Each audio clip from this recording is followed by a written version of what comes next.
Thank you very much. Excellencies, distinguished panelists, dear guests, ladies and gentlemen. Allow me to start by thanking our panelists for their insightful contributions and for enriching our reflections today. Your expertise and lived experiences have deepened this important conversation. I also wish to thank you all participants for your engagement and commitment to this critical issue. Today's exchange has confirmed something we already know from history and from painful lived experience, is that hate speech is not just speech.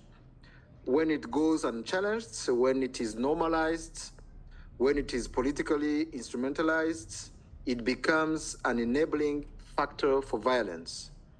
25 years after the adoption of the Durban Declaration and Program of Action, incitement to discrimination and violence remains widespread and in many contexts is tolerated or exploited by political actors.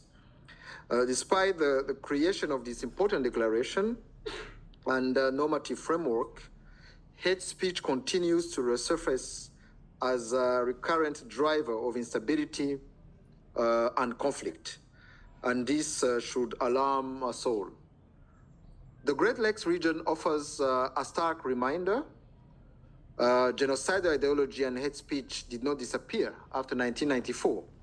It was reorganized and found a new fertile ground in Eastern DRC. The continued presence of the FDLR, genocidal militia, a UN-sanctioned armed group created by the perpetrators of the 1994 genocide against the Tutsi, illustrates how impunity allows violent ideologies to persist and spill across generations. Where hate speech is left unchecked, three things happen. First, the exclusion of minority groups becomes normalized. Natives are labeled as foreigners, and communities have their genuine grievances dismissed or trivialized. Second, discrimination becomes systemic. It becomes embedded in local politics, security structures, and armed mobilization. And third, violence becomes predictable. Rwanda speaks on this matter with the weight of history. Our country was directly devastated by hate speech and genocidal ideology in 1994. We continue to witness how such rhetoric circulates in our region, especially in the Great Lakes and Eastern DRC, where hate speech remains one of the root causes of recurrent conflicts and humanitarian crises. We therefore wish to raise the alarm once again. More must be done. Prevention must be prioritized. Accountability must be strengthened. Silence and complacency only embolden those who weaponize identity and dehumanization.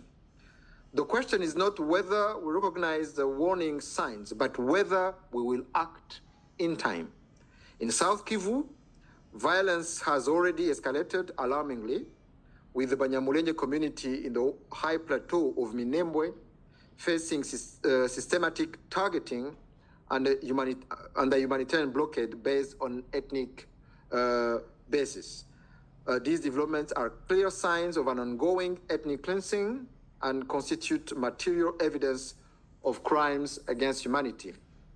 In light of these urgent realities, allow me to conclude with two forward-looking proposals.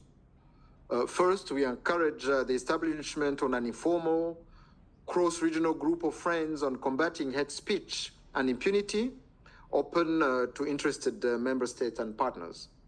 This platform could meaningfully contribute to the Durban Plus 25 reflection process by facilitating the exchange of national and regional experiences and by advancing practical cooperation on prevention, accountability, and early response. Second, we urge that the Durban Plus 25 reflections fully address the evolving and transnational nature of incitement, particularly in digital spaces. The role of online platforms in amplifying dangerous narratives cannot be overlooked. Prevention and early warning mechanisms under the DDPA must therefore be strengthened and adapted to remain credible and effective in the rapidly changing environment.